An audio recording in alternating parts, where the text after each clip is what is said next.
The 1970s, a decade that brought disco balls, bell bottoms, and some truly unforgettable household items. I'm going to dive into the top 10 household items from the 1970s in this video.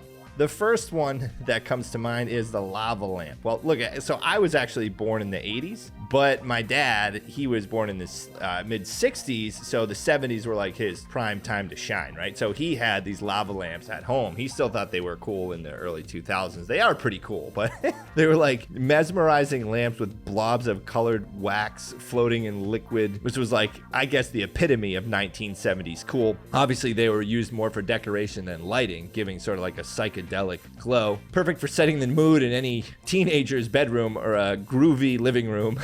So I got a joke here. Why don't lava lamps make good politicians? Because they're not very bright and just keep flipping and flopping. Number 2 on the list here, that was a corny joke. A bean bag chair. What do you know? Also, my household was filled with bean bag chairs. This is something my dad really took a passion for, and now I understand why. This was like the ultimate in casual 1970s seating. Beanbag chairs were found in a lot of homes. They conformed to your shape, making them surprisingly comfortable despite their lack of structure. Great for lounging while watching the Brady Bunch. Another corny dad joke here. How do you know if a beanbag is sad?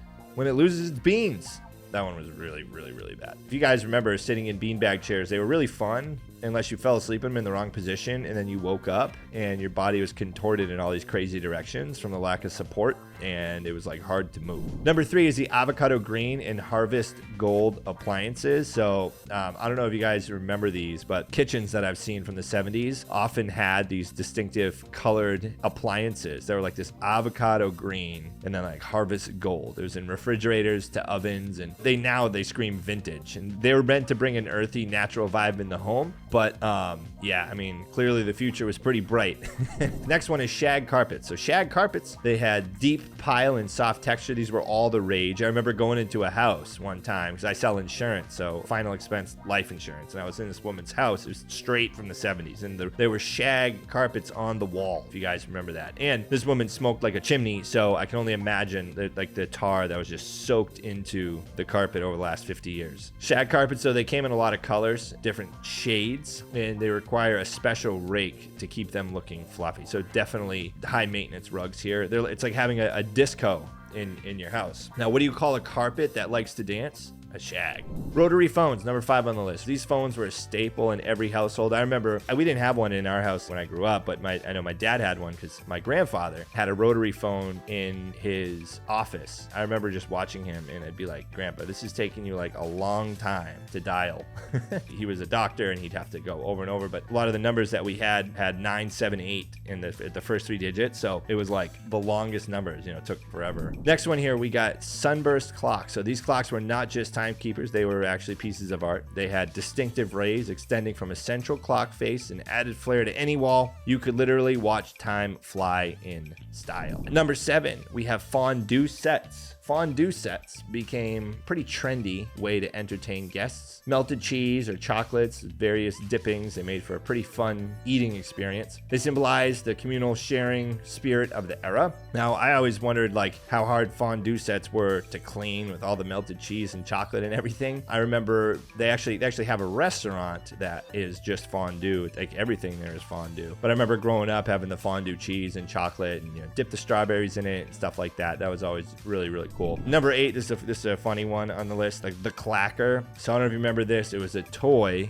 consisting of 2 balls on a string that clacked together. It was both mesmerizing and mildly dangerous. It was like a simple yet addictive form of entertainment, and many children and adults spent hours mastering their clacking techniques. Number 9 on the list, we have record players. So vinyl was king, and record players were the prized possession of music lovers. They're often housed in large wooden cabinets and were a focal point in the living room. The ritual of playing a vinyl record was almost as enjoyable as the music itself. And it's funny to see vinyl make a comeback now amongst the younger generations. I mean, people in their 20s, and seem to be like all about the vinyl, bringing vinyl back, which is cool. Kind of hard to replace the quality of the sound that came out of a vinyl record player. And looking back, it's crazy to see the evolution over time where we go vinyl, 8-track, cassettes, and then CDs, digital now. So, there's nothing that really compares to like having that vinyl record, and it's hard to replace that in this digital age. You really can't. So it's good to see that those things are coming back. Record players are making a comeback. Number 10 on the list, there are a lot more. Waterbed. So remember, my dad actually had a waterbed too.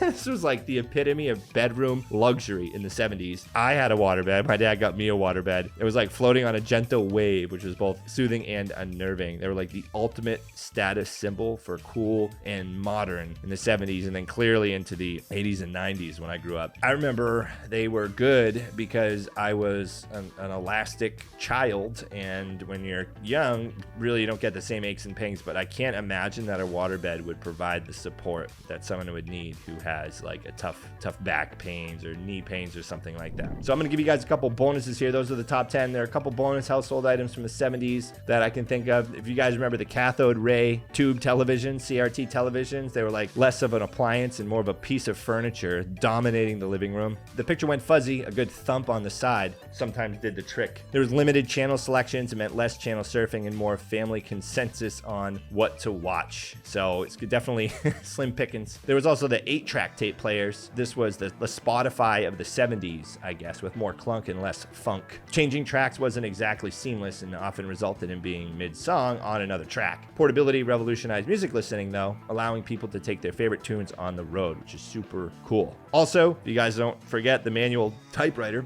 the clickety-clack of the typewriter was the soundtrack of productivity. Mistakes were permanent, or at least hard to correct, making typists the unsung precision artists of their time. I always wondered that. My grandmother used to type out these forms on a typewriter and made like no mistakes. It was insane. So hats off to you, Grandma. They were essential for business, academics, and personal correspondence. So think of that back in, you couldn't even make a mistake. And now you just hit backspace. The Polaroid camera. The Polaroid camera brought instant gratification in photography long before digital cameras. Suspense of waiting for the photo to develop was part of the fun, even if it sometimes resulted in ghostly images or overexposed shots. But I remember having a Polaroid camera at the lake I grew up on, and it was really fun. Also, too, a carpet sweeper before a vacuum cleaner became ubiquitous. The silent soldier of floor cleaning. It was almost therapeutic, minus the part where you had to manually clean the brushes. The last bonus here I'm going to give you is the food processor. This was a game changer in the kitchen. Turned tedious chopping and mixing tasks into, made it happen in a matter of seconds. So it was like having a sous chef, except it didn't complain about your cooking choices. So all these items that I covered here significantly impacted daily life in the 1970s. They simplified tasks, provided entertainment, and in many ways were the precursors to the advanced technology we enjoy today. So the charm of these items lies not in just their functionality, but in the rituals and experience they created around them. If you find interest in this video, please subscribe to the channel, turn on post notifications. I'll be bringing more videos just like this. Check out my other videos. Also, if you or a family member would perhaps be interested in final expense life insurance or burial insurance, please reach out at the email in the description of the video. Thank you.